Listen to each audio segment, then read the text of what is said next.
Welcome to Spotlight on the Arts. I'm Patrick Cristiano, your host, the publisher of TheaterLife.com, a website for theater buffs covering Broadway and off-Broadway theater. And I have a theater icon, a legend, in the studio today. And it is such a pleasure to always speak with him. He's a consummate artist, and he's my friend. And it is Charles Busch. Charles, thank you so much for coming today. So thanks for having me here. I do always say that, as far as being a legend or an icon, I think you're only a legend or an icon if somebody's mother's heard of you. You have a show that's going to be at 54 Below, rather. Yes. And I have the dates here, not get them right. It's March 21st, 22nd, and 23rd, Friday, Saturday, and Sunday. They're 7 p.m. shows. The doors open at 5:30, 54 Below for tickets. I've seen your cabaret, and you kind of were grounded in it initially. Yeah, well, I've kind of dipped my toe into cabaret at different points of my life. And originally, when I first came back to New York, I grew up here, but when I came back from college and hanging out in Chicago for a while, I didn't know how to begin. I knew no one. It was easier to try to somehow book myself into a little cabaret room like the Duplex or a place called Scene One, and do monologues as opposed to trying to write a play and get it produced when you're completely unknown. Mm-hmm, so that was my first foray. Right. And then in the early 90s, after I was established in the theater, a wonderful room called the Ballroom in Chelsea. I knew the Ballroom. The Ballroom started doing, this is really at the height of the AIDS crisis, and they began doing fundraisers, and it would be so-and-so and friends, and just for one night. And, right. And so they asked me to do Charles Busch and Friends, and I thought, since I got everybody working for free, I thought, well, I don't really put on a big show. It'll just be me and a piano player. And, oh my God, I changed, costumes. I was in drag in those days, so I think I had 8 costume changes. I had a band. I had dancers, singers, guest stars. It was nuts. And I enjoyed it so much that I scaled it all down, and then started my second cabaret career. And then about, it might be 20 years at this point, maybe. Out of the blue, again, I think I got a call from someone wanting to know if I would do a RSVP gay cruise and perform, and I hadn't done an act in so long, just from the theater. Mm-hmm. But it was good money, and I just kind of thought I'd never been on a cruise like that either, so I threw it together. Where'd you go? It was the Caribbean, and so I called. I didn't have a musical director, pianist, and I called my friend Tom Judson, who I'd known for many years, and I knew that not only was he a talented musician, but he would be really fun to hang out with for a week on a boat. And we just had a ball and something. For me, I'm more familiar with your writing and your plays and things like that. But I have seen your cabaret, and I love it. It's so authentic. The thing is that I'm not the world's greatest singer. No, but that's irrelevant. I think I like about it. I'm getting better, but I do think that when you, particularly, it's probably true of everything in life, but particularly in the arts, let's say, when you're about to jump into some new chapter of your life, I think it's the easy thing is to say, oh, I can't do that, or I'm not that, I can't do this, I can't do that. But I don't want to sound sappy, but I try to think, well, what do I have to offer? And I thought with this cabaret thing, okay, if you're looking just for people who can jump octaves, I'm the wrong kid for you. But I thought I'm a storyteller. Which is the real good through line anecdotes to everything you do. Yeah, and then with this, I have a lot of stories to no, many experiences, Marty, many experiences. And they're all in your fabulous book, which I want to talk about later. I want us to zoom in on this because this is fabulous. It is delicious, Charles. Absolutely delicious. Well, again, it was what do I have to offer? So as a singer, I'm a storyteller, and I think I can take a song and make it a little play.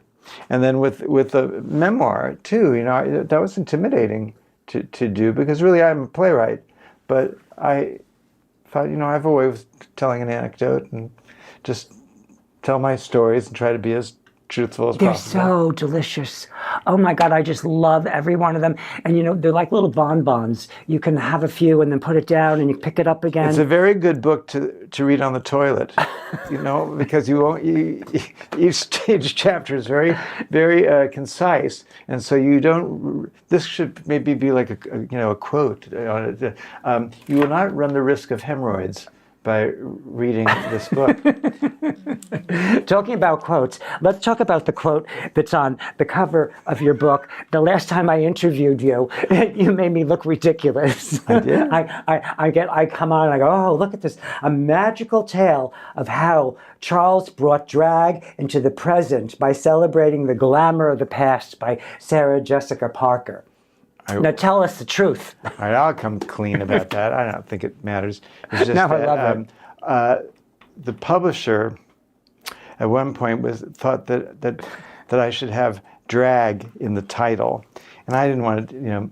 Life's a Drag, the Charles Busch story. I just thought the book was about a lot more than that. It's fabulous. So I didn't want that. But then I started thinking about it. That I wonder if that is something to do with keywords. Maybe, exactly. That helps sell, and I want to sell, the book. So drag. So then I asked them. I said, would it count if there was a quote with the word drag in it on the title? And they said, yeah, that counts. So then I wrote that quote, and then I'm friends with Sarah Jessica. She makes a telephone call. Yeah. So I asked Sarah Jessica if I could attribute it to her, and she was very, very kind and said yes. And I'm the sucker and bought it. But the other quotes all on the back, thank you. Oh. Read who they're from. They're all legit. This is a great one too, because we should talk about this too, because Jim Parsons, because it's a very interesting. Man, he's a wonderful Leading person. Lady. This is from Jim Parsons, and then he's got a story about Jim too. Leading Lady is both a page turner with name drops and a book depicting the thrill of creation.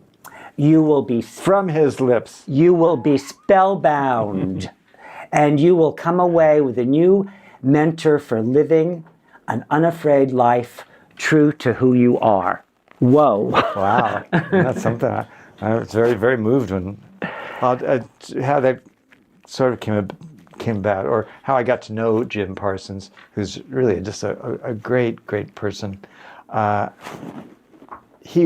went to see the revival on Broadway of Boys in the Band that he started, and I went by myself, and I loved it. I thought it really made a great case for that play, which It was wonderfully is cast too. often maligned and dismissed, and kind of broke Mark Crowley's heart in a way. But anyway, I loved it. Did you see the original? No, I was going to say I was too young. You were too young, okay.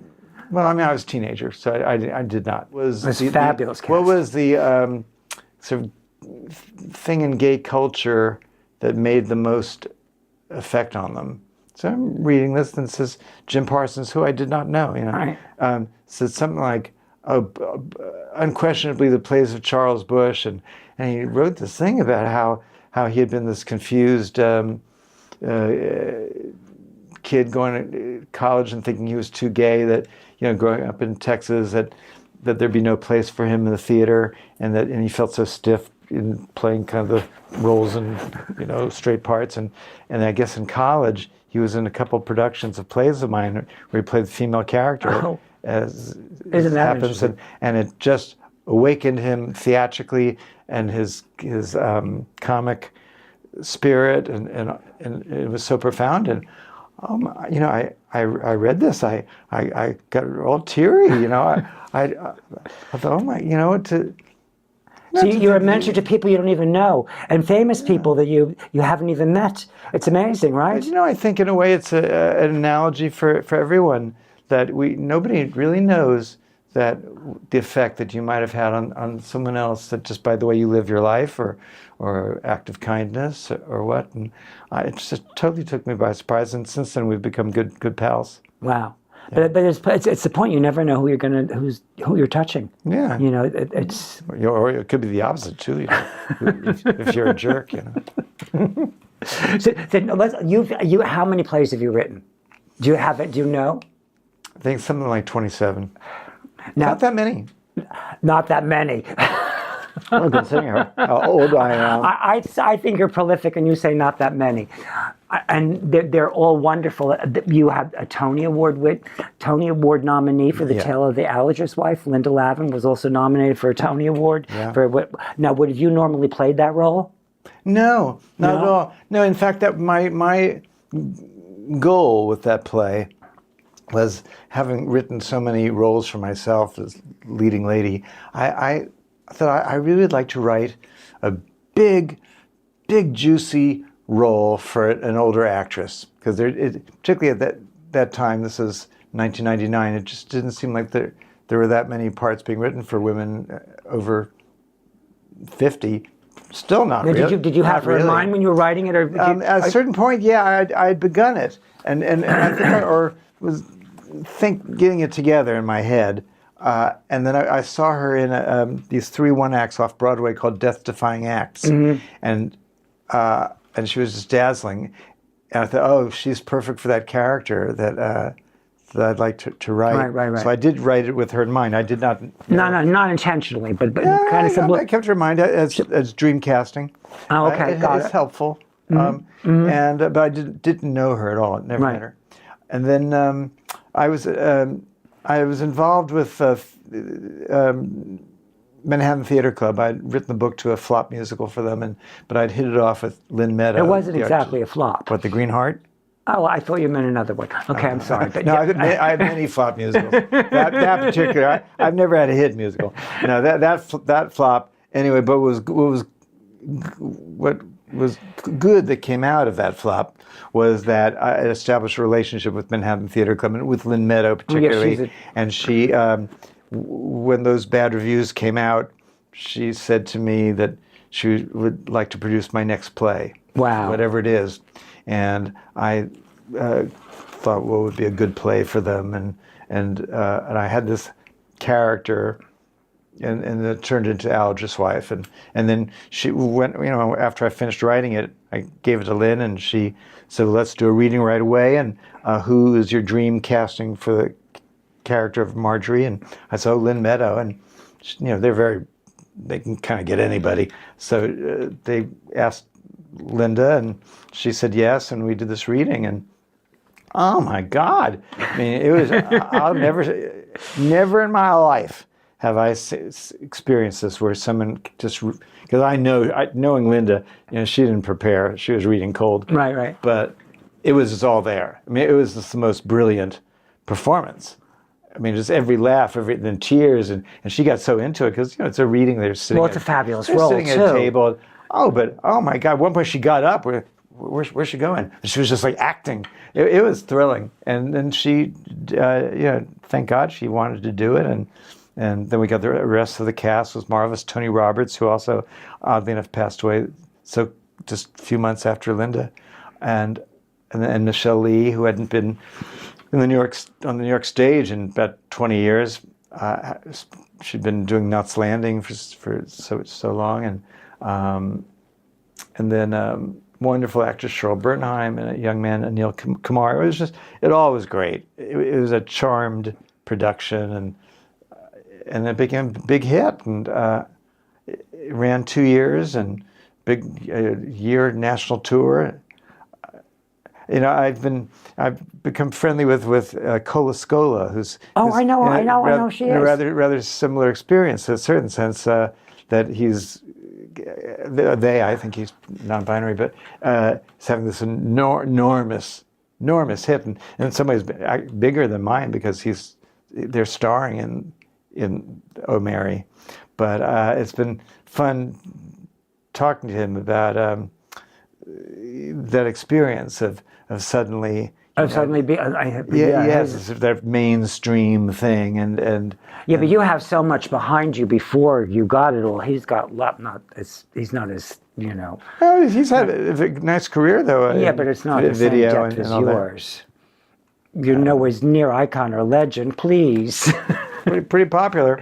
Popular is not the same, and popularity comes and goes. You've been here for how many decades? God. Well, let's not go there. Well, my big break was a play called Vampire Lesbians of Sodom, and we did that off Broadway in 1980. I saw it. Opened in '85. I was there. Yeah. Oh yeah. And that was I had 10 years before that of just terrible struggle paying your dues. That's what it is. And then you actually started Cabaret back then too. That's where you started even. Well, just out of desperation. A rather cruel cabaret critic once said that cabaret is what you do when you're on your way up or on your way down. Oh, please. Now, when you come back to doing a cabaret show like this, after have been doing, like you just did a play last season of Primary Stages, a new play that you wrote. I forgot what the name of it was. Oh, Ibsen's Ghost. Oh, Ibsen's Ghost. But that was a new play that you wrote. Yes. Yeah. And so you're transitioning from one project, writing a book, writing a play, and getting ready to do a cabaret show. What do you draw from to prepare for your cabaret show, and how do you make the transitions?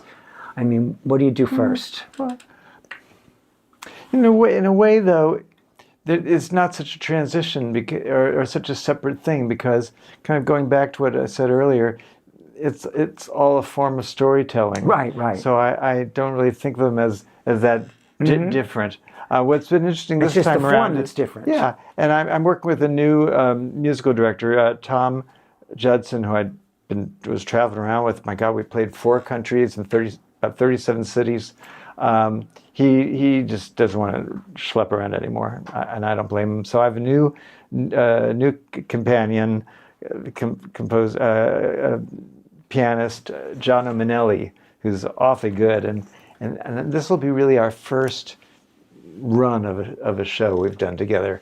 We've done a lot of one-off things, or sing a couple songs. Often I'll sing a song or two at an event, and Gianno's great, and we're actually I'm so cheap. I usually just cheap how?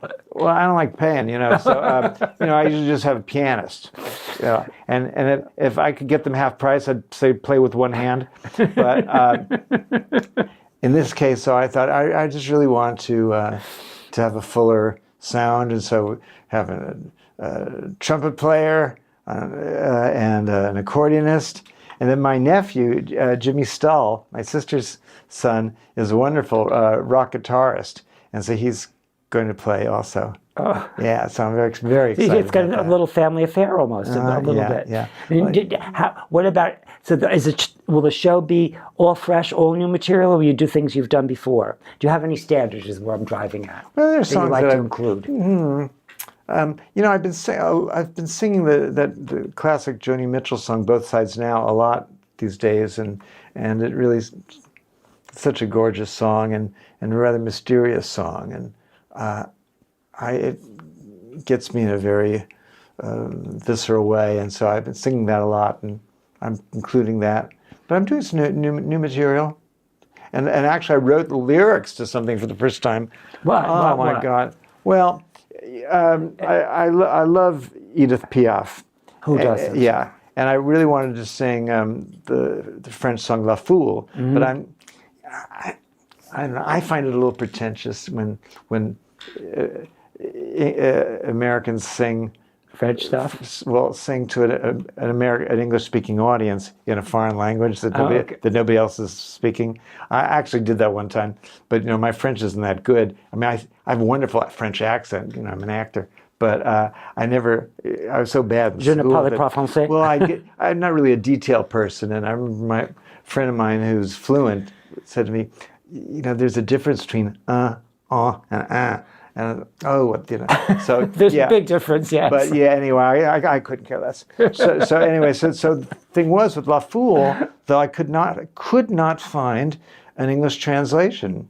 I searched, and there's literal translations, but not an adaptation, if you know what I mean. Right. So I first asked a rather prestigious Broadway lyricist if she would do it, and she was so generous, and she spent the time, and but I gave her all the wrong direction to go into, and so then after she did all this work, it just wasn't right, and then I couldn't ask her to do it again. She'd been very generous, so I just started fiddling around, and I don't write poetry. But you're a good fiddler. Don't write lyrics, but before I just threw out the whole idea, I'm just going to try. Tries your write the lyric. And I do remember the one time. It's sort of weird in a showbiz career, or particularly as a writer. Sometimes you get involved in a project that really can only last 3 hours, and it's somehow there's interest in you, and then somehow there's no interest in you. It really can, like that one time, Dolly Parton's company was interested in me for about an hour and a half, and then it kind of goes away.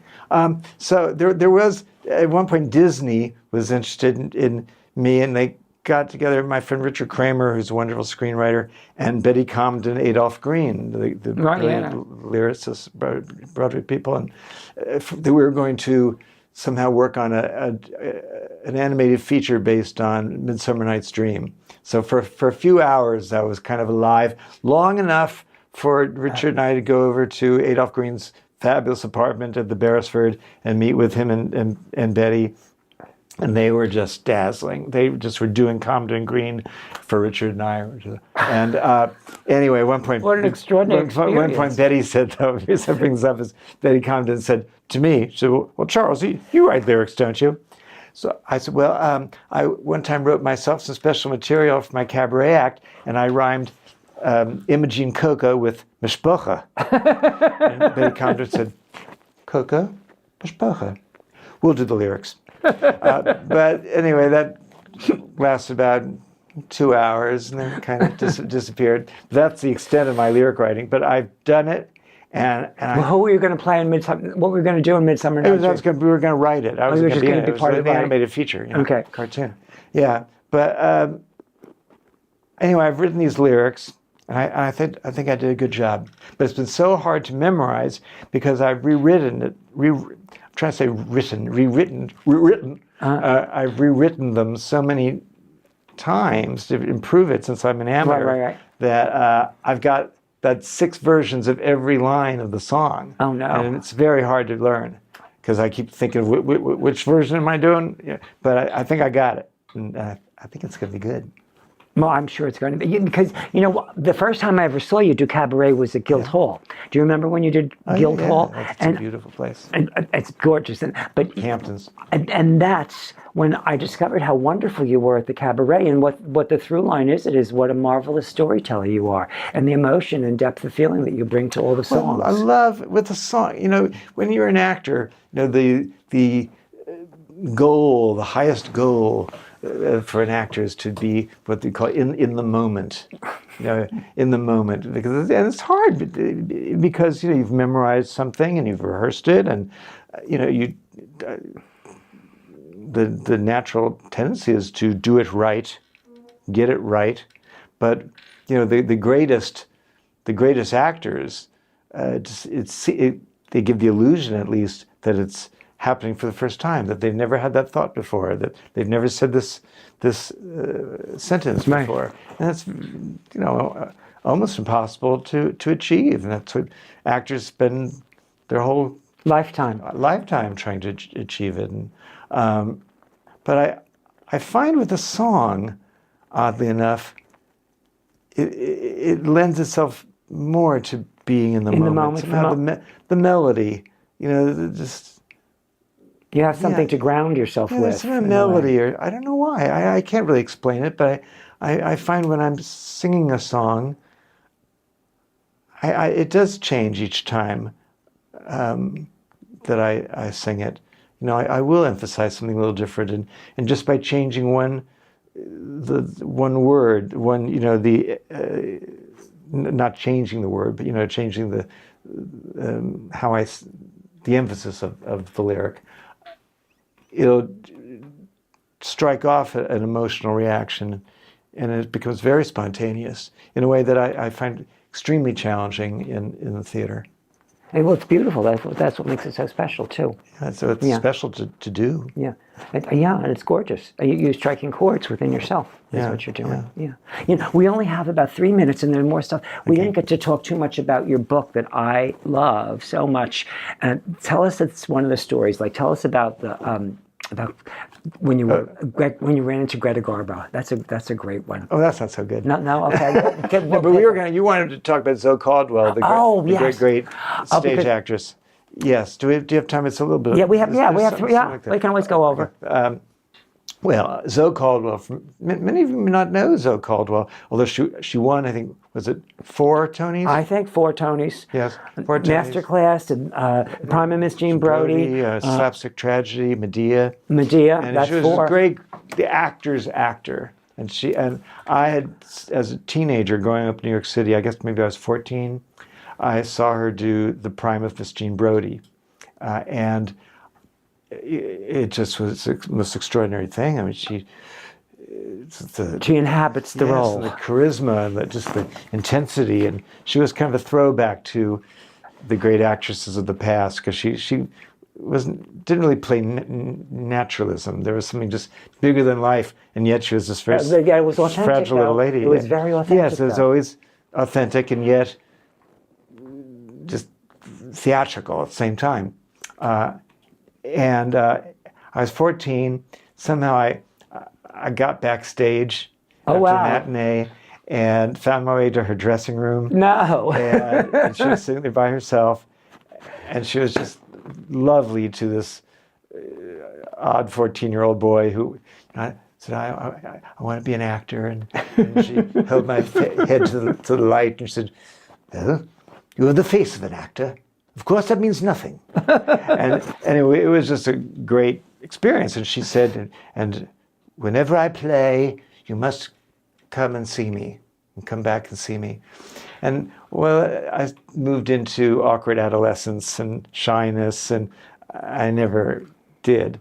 But then, years later, and after I was, had some success as a playwright, I met a young man who was a student in Florida, and she taught seminars there, and she was down there, and somehow I said, well, you've got to, give me your address so I can write her a letter. So I wrote her, about when I was 14, I met you and you were so sweet to me, and now I'm doing a play called Red Scare on Sunset, in New York, and my dream was always that you would see me perform, and I'd be worthy of you, And I was sitting in my kitchen one day and the phone rang, and it's Zoe Caldwell. Oh my God. She said, I'm coming to your play, but I won't tell you when. I said, you better not. So we're doing this play, Red Scare on Sunset. And I was young enough at the time that I thought that if you had a quiet audience, you just beat them into submission, that you just did more, just try to be more funny, more antic, more camp. And sometimes it might even work somehow with the right audience. Right. But this one night, it was just dead. It was just dead. The night she came? Yes, and I was pushing. I was just doing everything but hello? I think we're up. Anyway, I was doing everything but sticking a cucumber up my ass, just trying to get a laugh. So the show's over, and the house manager comes up to the dressing room and says, there's a Zoe Caldwell here to see you. And she had not appeared in a New York play. She had taken a long hiatus. So you didn't even know who she was? Or? No. And I thought, oh no, this is now she comes. And so this, she comes upstairs, she's all in black, and she's like black coal in her eyes. She's small. I know, I remember. Woman, I met her too. It's magnetic. Yes. It's a cat. Uh-huh. And so she comes over, and she again, so she touches my face, and she says, "You're so beautiful, but you are pushing and you are mugging, and and you're better than that. You're better than that, and I don't ever want to see you do that ever again." She just lit into me, and the other actors didn't really know who she was, and they were all kind of, "Who's this strange lady just lecturing Charles?" And I was just like, "Yes, of course, yes, ma'am, yes, of course." And she just really, she went on and did rather crude impersonation of me, and Oh no! but I just I listened, and then I don't know, what do you say? I said, will we see you on the stage again? Oh no, I'll never be on stage again. And then she fled, just left, and of course, little did she know that just a few years later she'd be back on Broadway in Masterclass and win another Tony and finish her career in this Really, great way. it was before. But That's a fabulous story. But the thing is, where I'm going to congratulate myself, is that I was smart enough to know that hey, I was hoping that Zoe Caldwell would say, "Oh, you're brilliant and fantastic," but I thought if she cared enough to really be honest with me, because it would have been so much easier, first of all, not to come back at all, since I didn't know she was out Very easy there. not to come back. Or just say, "Oh, that was marvelous, darling."